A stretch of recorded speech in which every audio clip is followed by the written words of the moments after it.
Yeah, it's been a while since I made a video on Elden Ring. I know, you guys missed me shit-talking this game, okay?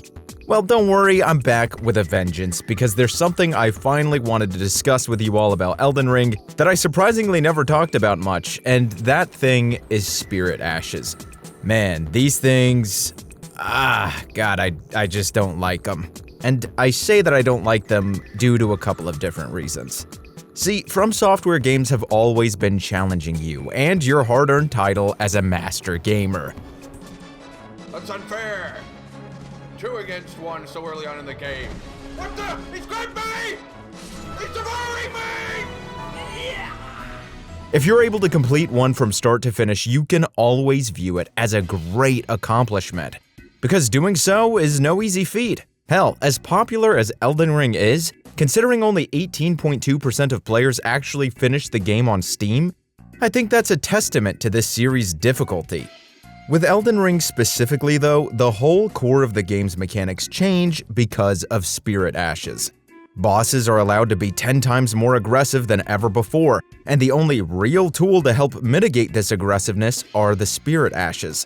See, I was never a big fan of using them myself, because they really do take away a huge sense of that feeling of accomplishment you get when defeating a boss because of how trivial the encounters become the moment you start using them. So you have one of 2 options here. Either refuse to use the Spirit Ashes and struggle with these bullshit bosses to the point where the game feels utterly cheap in its design. I actually can't recover in time with this slow-ass blade. Oh, I gotta switch to the halberd. He's killable with this thing, but it's just so slow. You saw the recovery on that? I go and hit him as soon as he's out of the other ability, and my character is still trying to pick the sword back up. I have 70 strength. Or choose to rely on the Spirit Ashes that take away the whole point you play From Software games to begin with. All you really have to do is stay alive while it kills the enemy for you. That's huge when we're talking about very difficult bosses with huge health bars. It's really a pick-your-poison type deal. Seriously, when summoned spirits are even more useful of an option to tackle a boss than summoning help from real people, you know there's a problem.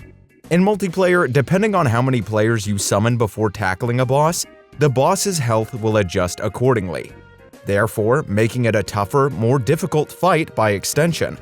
This is so that bosses won't get absolutely steamrolled once you've decided to go the multiplayer route.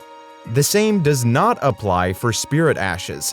Boss health doesn't scale with their use, and depending on which ashes you use and how far they've been upgraded, they can do far more damage and last way longer than your regular average Joe Souls player. Hell, some of the more powerful Spirit Ashes are able to solo some of these bosses even without your help. Listen, whatever your thoughts are on Spirit Ashes, it should not be more useful than summoning help.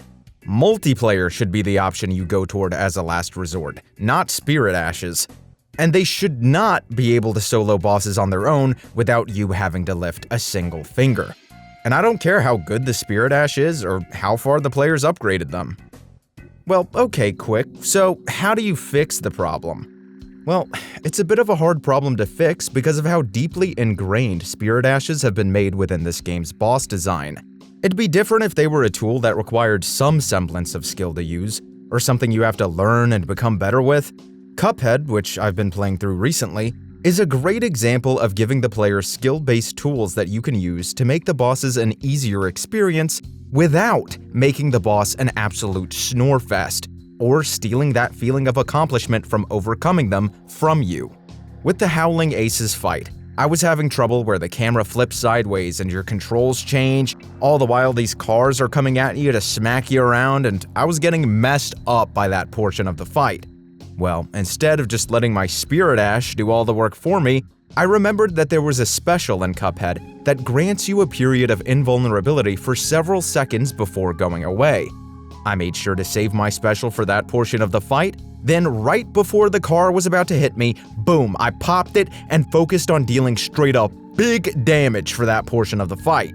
Lo and behold, that was the attempt I beat the boss, and I still felt that utter sense of accomplishment because I used the tool the game gave me strategically instead of using a tool that played the game for me. That's not to say that there aren't tools or strategies that you can adopt against certain bosses within Elden Ring that work better against them without making the bosses a trivial experience. For example, some bosses may be weak to bleed or scarlet rot, so using these tools to help you defeat a boss is totally awesome. The only thing I'm really criticizing here are spirit ashes, because they do none of those things and only serve to hamper the experience. But again, in a lot of ways, I do feel like Elden Ring forces the player to rely on spirit ashes a bit too heavily to get through some of these encounters. If you want to see more of my thoughts on the boss design within Elden Ring, definitely check out the Elden Ring playlist here on the channel, because there's plenty more where that came from. With that being said, I'd like to direct your attention over to this little button right here. Do you like pancakes over waffles? Do you love the videos I make here on the Quick Reviews channel? If you said yes to both of those questions, then boy are you in the right place, because becoming a channel member gives you exclusive pancake badges to show off to the boys and show them how much of a pancake broski you are. Come on, look at those, look at those. You want them, you know you want them. You can show them off in chat during live streams, you get exclusive access to VODs that are available to channel members only, future giveaways that I have planned for channel members exclusively, and much, much more that I have planned for the future as well, with the added benefit of knowing that you're helping me to do what I do best, which is make videos that entertain you guys. So please consider joining, it's only $5 a month. And a huge shout out to our first channel member, Paulie. This guy is an absolute goat, and I'm very excited to have him along for the journey. With that, don't forget to like, become a pancake boy, and subscribe, or I'm never making another Elden Ring video again. Yeah, fucking right. Like, I'm gonna fucking make it past this fucking part.